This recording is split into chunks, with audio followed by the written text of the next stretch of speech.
दोस्तों एक जीजा अपनी ही साली को बच्ची समझ करके अपने बिस्तर में सुला लेती है और फिर जैसे ही रात के 1 बजता है फिर वो जो साली होती है वो अपनी जीजा के साथ में ऐसी हरकतें करना चालू कर देती है, ऐसा वारदात कर देती है कि दोस्तों आप लोग भी ये सच्ची घटना सुन करके हैरान हो जाएंगे।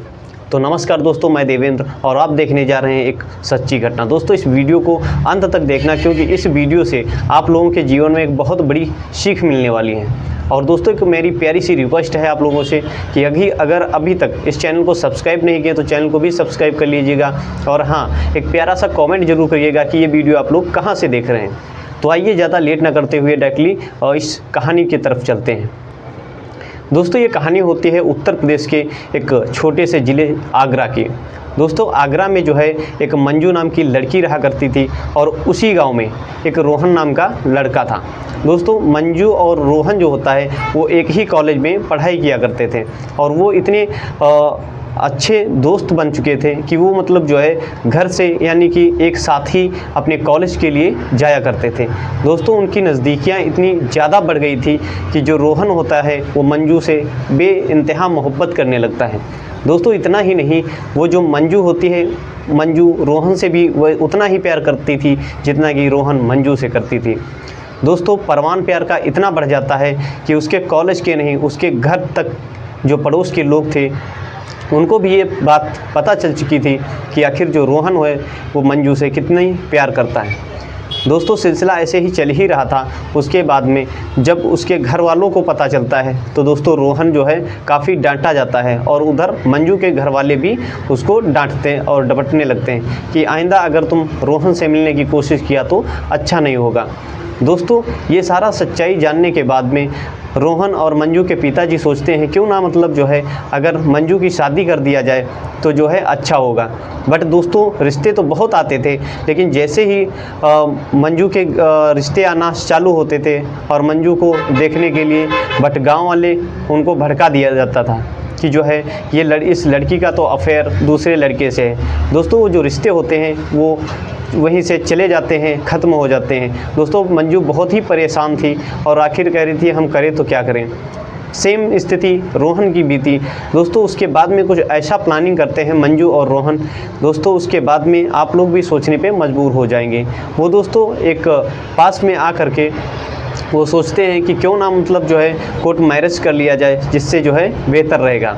दोस्तों वो प्लानिंग करके जाते हैं और जो है कोर्ट मैरिज करके वो शादी कर लेते हैं। और शादी करने के बाद में दोस्तों जो रोहन होता है वो अपने घर पे मंजू को लेकर के चला जाता है। बट उसके जो माता पिता होते हैं, उसके जो घर वाले होते हैं वो रोहन को एक्सेप्ट नहीं करते हैं और कहते हैं तेरी इस घर में कोई भी जगह नहीं है, इस घर से अभी के अभी निकल जाए यहाँ से। दोस्तों रोहन जो होता है बहुत ही दुखी हो जाता है। बट दोस्तों आखिर वो करे भी तो क्या करे। फिर जो रोहन होता है वो मंजू को लेकर के मंजू के घर वालों के पास जाता है। बट मंजू के घर वाले भी ऐसी स्थिति करते हैं कि कहते तुम लोगों के लिए हमारे घर में कोई भी जगह नहीं है। दोस्तों बहुत ही हताश और परेशान हो जाते हैं कि आखिर जो है हम करें तो क्या करें। दोस्तों उस स्थिति में वो एक पास में ही दोस्तों किराए पे एक मकान लेते हैं और उसी किराए के मकान में रहा करते थे। सिलसिला दोस्तों ऐसे ही चल ही रहा था उनका। 1 हफ्ते बाद एक पास के ही इंडस्ट्री एरिया में दोस्तों एक ऑफिस में वैकेंसी निकलती है। रोहन दोस्तों उसी में जो है फॉर्म अप्लाई कर देता है। उसके बाद में उसका दोस्तों लक बहुत ही अच्छा रहता है कि वो जो है उसी कंपनी में जॉब भी पा जाता है। दोस्तों उस कंपनी में जब रोहन काम करने लगता है तो धीरे धीरे कुछ महीने व्यतीत होने के बाद में रोहन की जो है काफ़ी अच्छी स्थिति हो चुकी थी। और कुछ ही दिनों के बाद में यानी कि कुछ और भी वैकेंसी निकलती हैं तो रोहन तुरंत जो है अपनी वाइफ यानी कि मंजू की जो है उसी में जॉब लगवा देता है। दोस्तों 6 महीने के बाद उसके घर की स्थिति इतनी अच्छी हो गई थी कि रोहन और मंजू अच्छे से रहने लगे थे। दोस्तों सिलसिला ऐसे ही चल ही रहा था। उसके बाद में रोहन और मंजू की स्थिति इतनी अच्छी हो गई थी कि वो बगल के ही पास में अपना एक जो है प्लॉट ख़रीद लिया था। प्लॉट ख़रीदने के बाद में जैसे ही उनके घर वालों को मालूम हुआ तो वो जो है उनकी जो सक्सेस है वो दोस्तों उसके तरफ आकर्षित होने लगे। जैसे ही 1-1.5 साल व्यतीत हुआ उसके बाद में मंजू और रोहन मिल करके पैसा बचा करके वो जो है उसी प्लॉट में अपना मकान भी तैयार किया। वो मकान दोस्तों इतना आलीशान था कि शायद उनके गांव में ऐसा मकान ना हो। ये सारी दोस्तों सफलता को देख करके मंजू और रोहन के जो माता पिता हैं, उनके घर वाले हैं, वो दोस्तों मंजू और रोहन की तरफ आकर्षित होने लगे थे। और दोस्तों उसके जो रिश्तेदार उससे बात नहीं करना पसंद करते थे, वो भी दोस्तों उसके घर में आना जाना सिलसिला चालू हो गया था। दोस्तों बात इतनी ही नहीं कि रोहन का जो ये रवैया देख करके उनके माता पिता की, तो बहुत ही दोस्तों रोहन गुस्सा करता था कि आखिर जब हमारे हालात बहुत गिरे थे, हमारे पास जब कुछ भी नहीं था, तो हमारे घर वाले मुझे धक्का मार के निकाल दिया था, और आज जो है हमारे रिश्तेदार, हमारे घर वाले अपने आप जो है हमारे घर में हमको जो है लेने के लिए उतावले हो रहे हैं दोस्तों। लेकिन जो उधर मंजू होती है, वो इन सारी बातों को इग्नोर करते हुए डायरेक्टली उनको, रोहन को मनाती है और कहती है आप परेशान क्यों हो रहे हैं, आखिर वो हमारे माता पिता ही तो हैं। दोस्तों कुछ दिनों के बाद में मंजू भी प्रेग्नेंट हो चुकी थी, और इसकी खुशी जैसे ही रोहन को मालूम होती है, रोहन बहुत ही खुश हो जाता है, खुशी के मारे उछलने लगता है। दोस्तों कुछ दिनों के बाद में उसकी प्रेगनेंसी का समय बहुत ही नज़दीक हो चुका था। एक दिन ऐसा आता है जब दोस्तों मंजू के पेट में दर्द होना चालू हो जाता है, और वो तुरंत जो है रोहन मंजू को लेकर के नज़दीकी हॉस्पिटल में भर्ती कर देता है।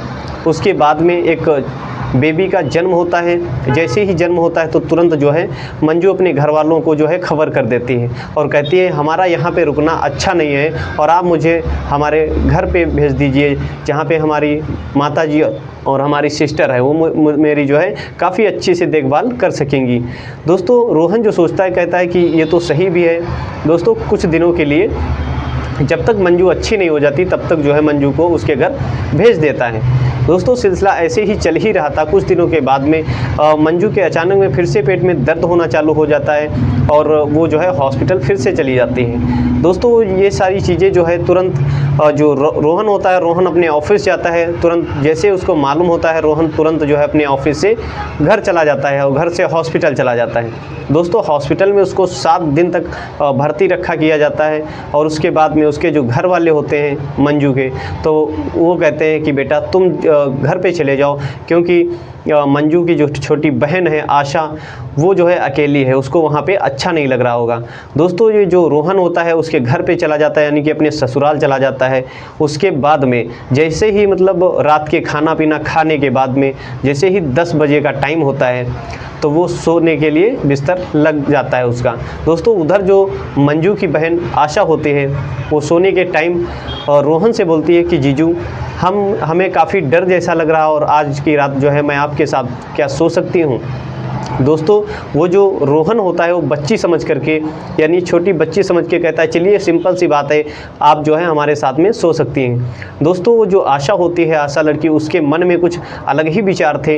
रोहन तो दोस्तों सोने लगता है, बट वो जो आशा होती है वो बिल्कुल भी नहीं सोती है। वो दोस्तों कुछ हरकतें ऐसी करना चालू कर देती है रोहन के साथ कि आप लोग भी मतलब सोचने पर मजबूर हो जाएंगे। दोस्तों जैसे ही रोहन की नींद खुलती है तो वो आपत्तिजनक में लेटी हुई थी, और फिर दोस्तों वो जो रोहन होता है, रोहन भी अपने आप को रोक नहीं सकता था और उसके साथ में गलत संबंध बनाना चालू कर देता है। दोस्तों वो जो लड़की होती है संबंध बनाने के बाद में बहुत ही जिद करने लगती है कि जीजू इसी स्थिति में जो है हम आपकी एक फ़ोटो लेना चाहती हूँ। दोस्तों काफ़ी रोहन जो होता है मना करने के बाद भी वो लड़की नहीं मानती है, कहती है जीजू अगर आप चले जाएंगे तो आखिर हम कैसे मतलब इन सारी चीज़ों को देखा करेंगे। दोस्तों वो जो है एक फ़ोटो ले लेती है। उसके बाद में रोहन जैसे ही सुबह होता है तो कुछ दिनों के बाद में जो मंजू होती है वो अपने घर पे आ जाती है, और जैसे ही कमरे में जाती है वो जो उसकी छोटी बहन आशा होती है वो फ़ोटो जो है अपनी बहन को दिखा देती है। जैसे ही वो फ़ोटो देखती है तो एकदम से रोने लगती है, हैरान हो जाती है, और रोहन जो है दौड़ करके आता है और कहता है क्या हो गया मतलब जो है मंजू। दोस्तों वो एकदम से चिल्लाती हुई बोलती है कि तुमने हमारे साथ बहुत बड़ा धोखा किया है। दरअसल रोहन को ये चीज़ें बिल्कुल भी मालूम नहीं था कि आखिर ये क्या बोल रही। रोहन बोलता है कि आखिर मंजू हमने किया ऐसा है क्या जो मतलब आप मुझे ऐसे मतलब बोल रही हो।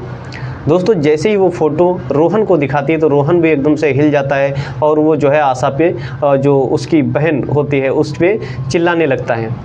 दोस्तों काफ़ी जो है रोहन उससे जो है माफ़ी मांगता है, कहते हैं मुझे गलती हो गई और आइंदा से नेक्स्ट टाइम से ऐसा कुछ भी नहीं होगा। बट दोस्तों जो मंजू होती है वो मानने के लिए तैयार ही नहीं होती है।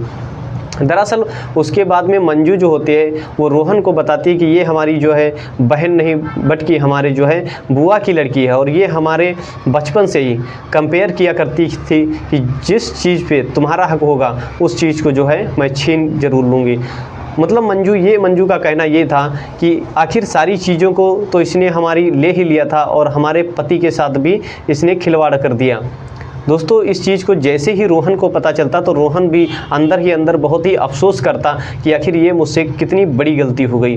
बट दोस्तों वो जो मंजू होती है वो अंदर ही अंदर इस बात को वो मतलब जो है ख़त्म नहीं कर पा रही थी, इस बात को जो है सोचती ही रहती थी। उसके बाद में अंत में कुछ ऐसा हो जाता है कि मंजू एक दिन अपने ही घर में फांसी लगा लेती है और दोस्तों उसका जो है देहांत हो जाता है। फिर उसके बाद में एक छोटी सी गलती के कारण, यानी कि उस लड़की की एक छोटी सी गलती के कारण एक अच्छा सा घर चल रहा था, जिसके कारण जो है वो सारा घर जो है छिन्न भिन्न हो जाता है, बर्बाद हो जाता है और रोहन की भी ज़िंदगी तबाह हो जाती है।